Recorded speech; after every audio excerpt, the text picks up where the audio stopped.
Nearly 80% of Americans now view fast food, ready, as a luxury. Going to fast food restaurant is now a luxury. All of it's coming down. It's an affordability crisis. You're in deep doo-doo.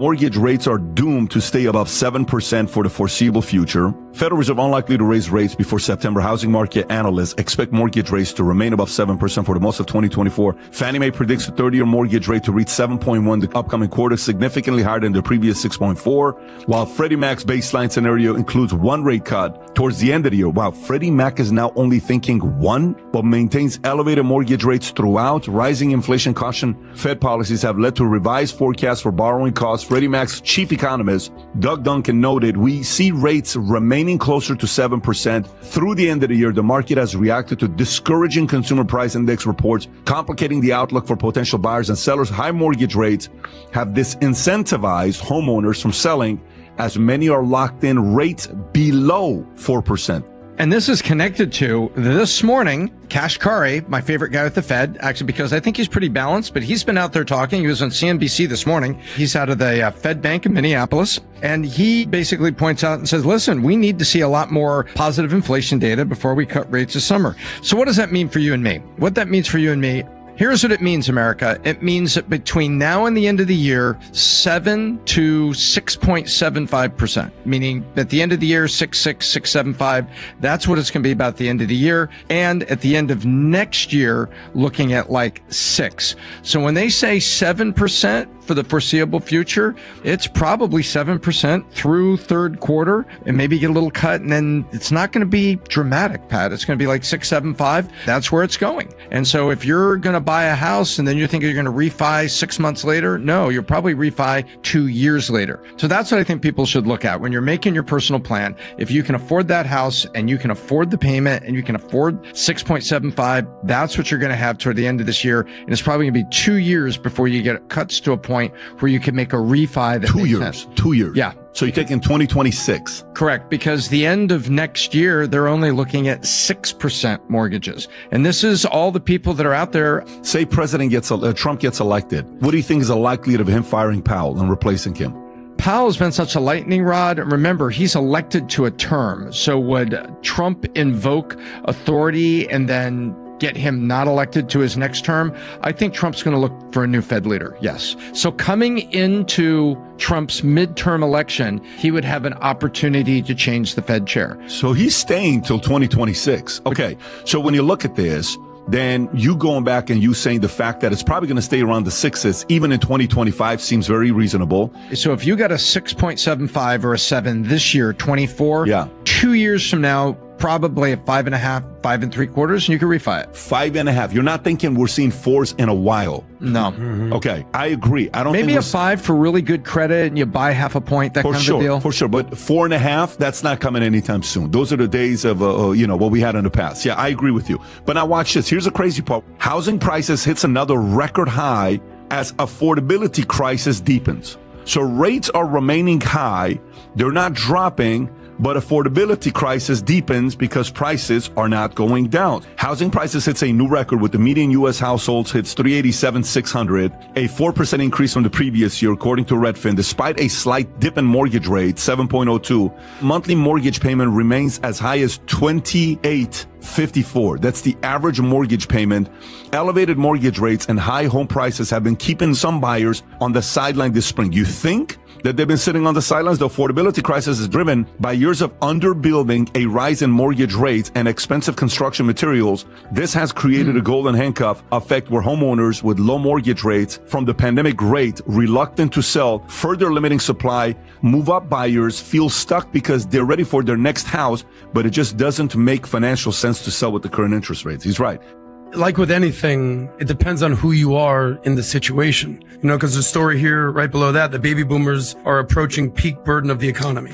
So here's what I would tell you. If you're a young person looking to buy a house, it's not your turn, buddy.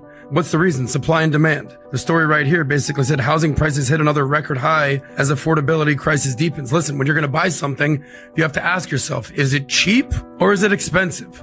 And that's how you can kind of weigh your options. It is incredibly expensive to buy a house right now. I know a lot of people, we've been sort of given the propaganda of like, if you're renting, you're throwing away money. If you're renting, you're throwing away money. But it all depends on where you're at in life. If you're young and you're just starting out your career and maybe you have the opportunity to live with a buddy, live with a roommate, live with a girlfriend, whatever it is, renting is fine, and just pump all your money into the market. Now, if you're a baby boomer, typically baby boomers, when they approach 65, when I started in the financial world, I heard a stat about baby boomers that starting in 2010, I believe, for the next 20 years, 10,000 baby boomers will turn 65 every single day. Boom, boom, boom, boom. Every single day. Birthday, blowing out 65 candles.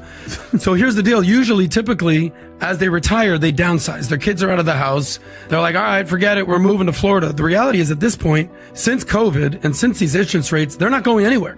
They're like, why would I sell my house that has a 2% mortgage, 3% mortgage, 4% interest rate to go spend 7% on a mortgage? It doesn't make any sense. So they're staying put. So supply and demand is limited. So if you're the Vinny of the world or a younger person in the world, you're like, I'm looking for a house.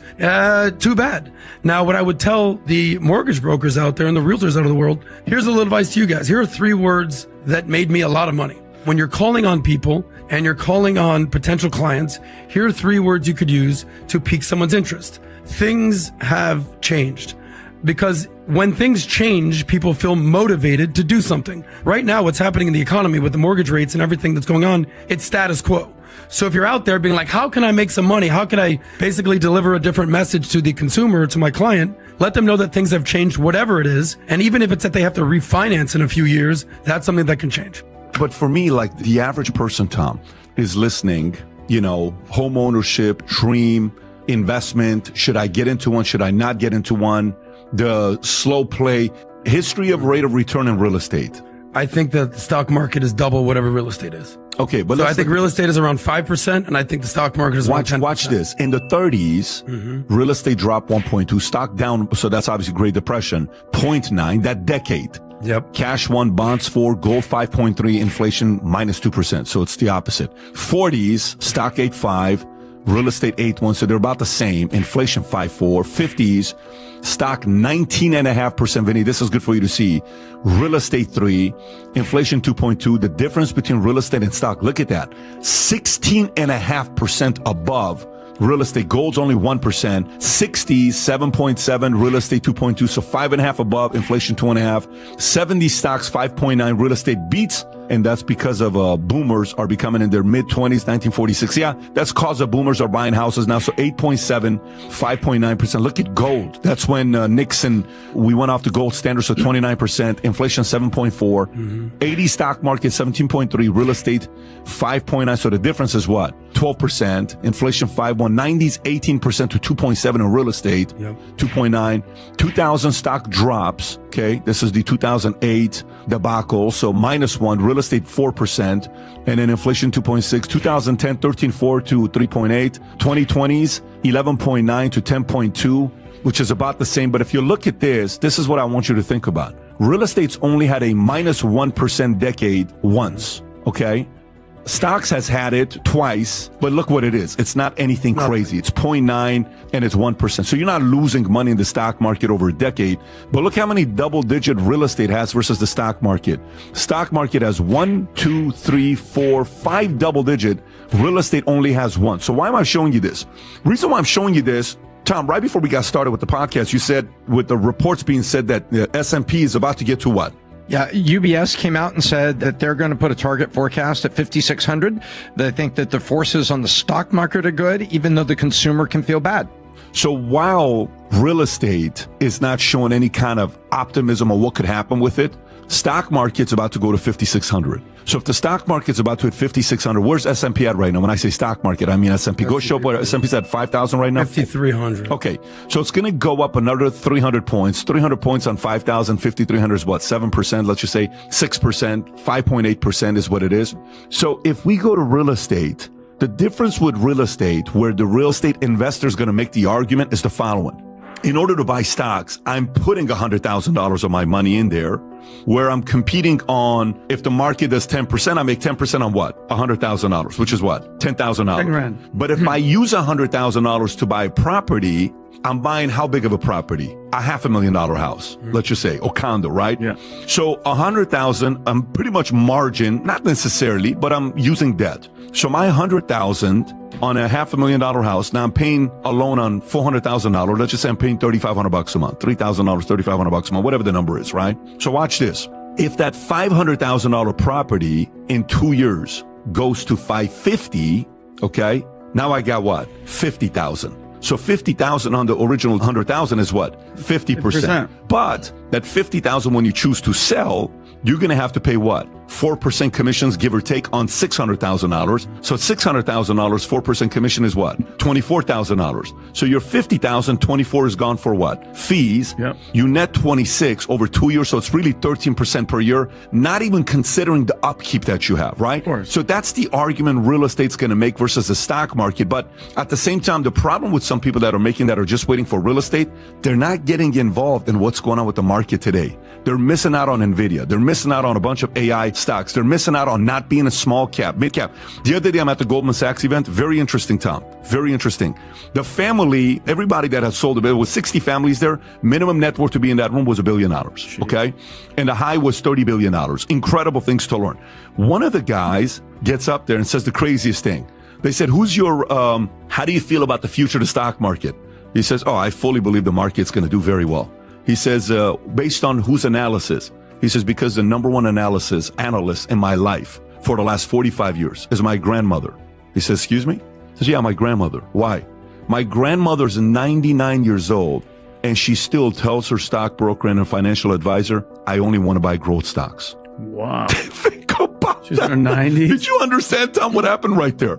She's 99 years old. How many more years you got left to live? 1, 2, 3, 4, any day? She should be in right? bonds. Could be gone right now, Should for all be we in know. bonds Yeah. and cash. That's crazy. She's saying, put me in stocks, buddy, because I believe in America. Yeah. Wow. So that is the part that I think sometimes, this is the part where diversification makes sense, to have a little bit of stocks, a little bit of gold. If you're comfortable, a little bit of crypto, a little bit of real estate. That's the part some people are missing out on. But this chart shows it all. Go ahead, Adam. Nah, here's your metaphor. People speak, but numbers yell. Say it. Words talk, numbers scream. There it is. Look, what I see here is that it takes a literal worldwide pandemic for real estate to actually compete with the stock market. How could you say such a thing? Just look at the numbers. They've had one time during the pandemic that they've been above double digits, real estate. Stock market 1, 2, 3, 4, almost 5 times since 1930s. The average stock market return is what? 10% year over year. Sometimes it's closer to 20%. Yeah. But that doesn't mean that real estate is bad. It's just not the rate of return that you can get from the stock market. Now, why do people invest in real estate? Number one, it's tangible. It's easy to understand. It's a lifestyle choice. You've got kids, you got school districts, you've got neighborhood, you got safety. It's something that you can touch and hold and your family can be there, feel safe. It's like a big warm hug around your family. I get that. But if you're just looking for sheer numbers and sheer return, it's not even close. The last thing here is 50% of the people, 2/3 of Americans buy houses, 1/3 rent. Only 50% invest in the stock market, 50% don't. What's the difference here? I would argue that it's just way harder to understand the stock market. It's bulls, it's bears, it's bells, it's red, it's green, it's up, it's down. It's which way is it? It's like the S&P, it's the Dow, it's the Nasdaq. People just don't understand, but people understand real estate. Money talks, bullshit walks. It's clear stock market is better than real estate.